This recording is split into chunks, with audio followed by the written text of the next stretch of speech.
Hello बच्चों, चलिए प्रश्न पढ़ते हैं। एम द्रव्यमान की एक कार आर त्रिज्या की किसी वृत्ताकार समतल सड़क पर गति कर रही है। यदि सड़क तथा कार के टायरों के बीच स्थैतिक घर्षण म्यूएस हो तो कार की घूर्णीय चाल का अधिकतम मान होगा। चार विकल्प दिए गए हैं बच्चों, बताना है कौन सा विकल्प सही है। तो बच्चों प्रश्न के लिए सर्वप्रथम मुख्य अवधारणा की चर्चा करते हैं। किस अवधारणा पर यह आधारित है ये समझेंगे बच्चों मुख्य अवधारणा में। तो देखिए बच्चों, जब कोई भी वस्तु, जैसे कि मान लीजिए बच्चों यहाँ पर ले लेते हैं कि एक कण है जो कि एक डोरी से बंधा हुआ है और यहाँ पर इसको किलकित किया गया है बच्चों, और ये इस वृत्तीय पथ में इसको गति करा रहे हैं। ठीक है, तो देखिए बच्चों, इसके पास जो स्पर्श रेखीय वेग होगा वो भी कुछ इस प्रकार से होगा।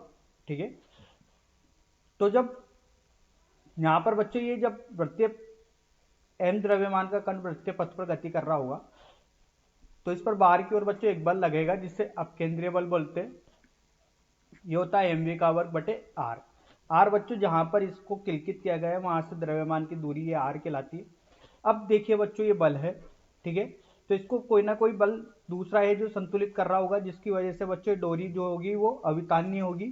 ठीक है, अब ये अवितान्य डोरी जो कि यहाँ पर कैसी है, ये यहाँ पर बच्चों जब अपकेंद्रीय बल लग रहा है तो ये डोरी कैसी होगी बच्चों, ये डोरी टाइट होगी। तो इसके लिए बच्चों इधर की तरफ कोई ना कोई बल लग रहा होगा। अब डोरी के स्थिति में देखा जाए तो यहाँ पर तनाव बल होगा, और तनाव बल किसको संतुलित कर रहा होगा, जब ये कण वृत्तीय पथ पर गति कर रहा है तो बाहर की ओर लगने वाले अपकेंद्रीय बल को। तो यहाँ से बच्चों बता सकते हैं कि टी किसके बराबर हो गया, एम वी के वर्ग बटे आर के। तो देखिए बच्चों, यहाँ से निष्कर्ष निकाल सकते हैं कि जब कोई भी कण वृत्तीय पथ पर गति करता है तो उस पर एक अपकेंद्रीय बल लगता है जो कि दिशा बाहर की ओर होती है, उसको कोई एक अन्य बल संतुलित करता है। अब देखिए बच्चों, यहाँ पर बोला गया है प्रश्न में कि एक ही सड़क है बच्चों, यहाँ पर बच्चों एक कोई कार है वो चल रही है कुछ इस प्रकार से, जिसका रेखीय वेग या स्पर्श रेखीय वेग जो है वो v है। तो जैसे कि ये वृत्तीय पथ पर जब ये इस प्रकार से घूमेगी तो इस पर बाहर की ओर एक बल लगेगा, वो होगा केंद्रीय बल mv वर्ग बटे आर, जो कि इसकी त्रिज्या बताई गई है।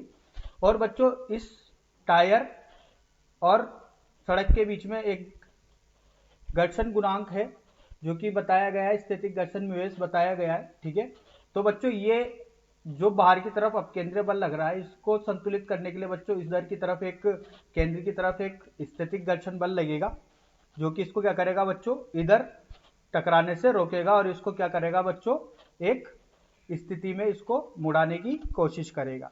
ठीक है, तो देखिए बच्चों, यहाँ से यूँ बता सकते हैं कि जो यहाँ पर लगने वाला अधिकतम घर्षण बल है वो कितना है, ये होगा म्यू एस एम जी के बराबर, और ये किसके बराबर हो जाएगा, एम वी के वर्ग के बटे आर के।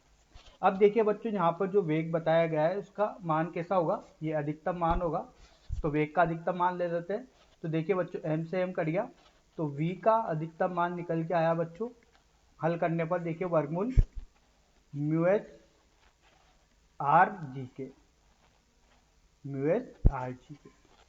तो ये वो अधिकतम वेग है। अगर कोई कार इस सड़क पर चल रही है जिसका स्थैतिक घर्षण गुणांक म्यू एस है, तो अगर वो इस वेग से चलेगी बच्चों वर्गमूल म्यू एस आर जी से, तो क्या होगी बच्चों, वो आसानी से इस पर घूम पाएगी और यहाँ पर कोई दुर्घटना की संभावना नहीं बचेगी।